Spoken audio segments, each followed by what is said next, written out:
Hey, golfers. Tim Connor here, PGA golf coach. I own and operate a golf academy in Spokane Valley, Washington. I get to spend my days all day long helping golfers with their game, looking at their swing, fixing things that happen to everybody, might happen to you. Today we're going to talk about one of the greatest problems in golf, which is contact. Contact before curvature, remember that.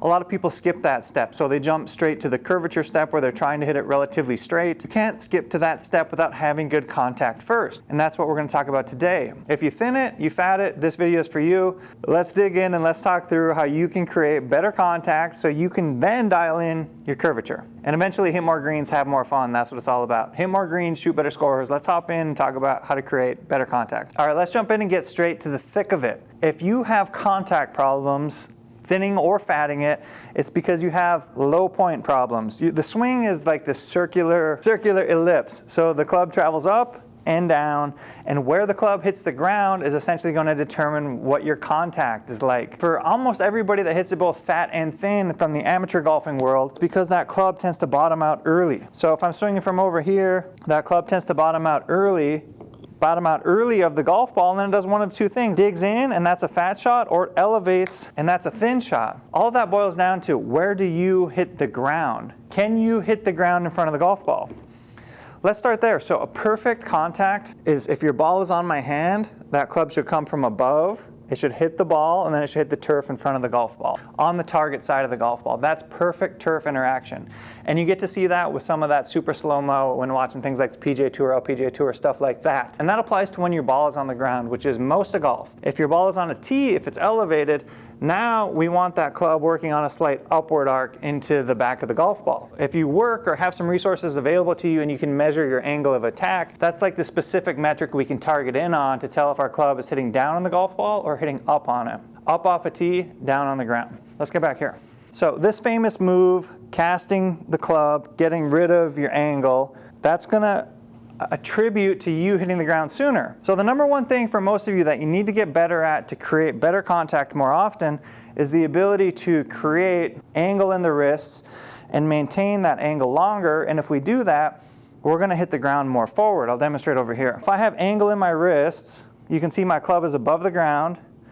And if I drop it later, I'll hit the ground more forward. If I drop the club earlier, I'll hit the ground further back. Now there are other variables that contribute to your contact, like your weight shift and where your weight is at. This is the number one. Like, most people do this. They hit the ground early. They hit the ground early and then they don't create good contact. So there's a couple good ways to fix it. The first best way is to learn how to feel this when you swing, how to keep your wrist hinged longer. And if you just do slow motion reps, just like this, trying to maintain this L shape through the hitting area, and once you've gotten the handle past the hitting area, then you can drop the club. As you're doing this, you can just be very observant of where does my club hit the ground? Does it hit the ground behind the ball, or does it hit the ground in front of the ball? What I would recommend is do just a little bit of that every day. So 10 to 20 swings in the morning, 10 to 20 swings in the evening. Learn what it feels like to hit the ground in a different spot.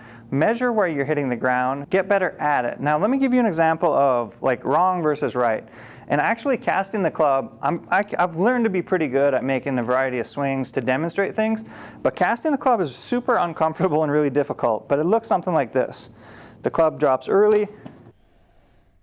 In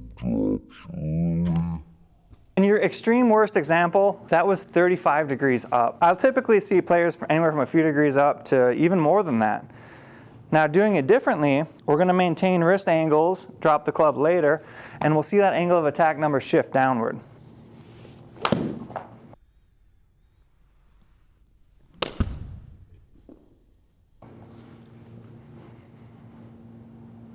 So that was 5 degrees down. The other thing about this is you'll hear stories about players who struggle with golfer's elbow and sore joints and stuff like that. And so much of that can be made worse by hitting the ground early.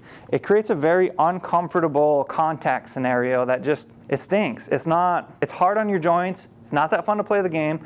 Learn to create better contact. Start by retraining the muscles and the wrists as to what they should be doing, which is keeping the club back longer. If you need a simple cue, one thing I found to be really productive is just try to keep your thumbs up in the air as long as possible. Try to keep them pointed up in the air. That's a good little cue or feel that I find a lot of people grab onto pretty darn well.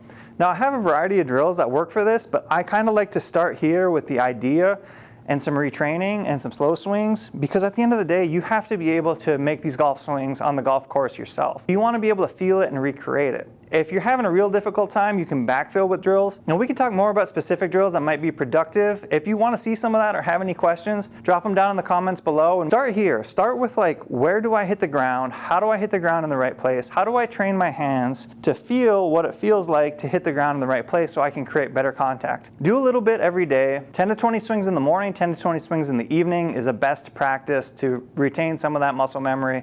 And what you're going to find after some amount of time, 5, 10, 15 days of really focused practices, one day you're going to wake up, it's going to start to feel more normal, and you're going to wonder why you ever hit the ground behind the ball in the first place. Like, it doesn't feel that good. Your contact will be better. If your contact is better, then you can really dial in curvature, and you're on your way to playing better golf. Start here. Start dialing in your contact. Drop any questions you have below. Subscribe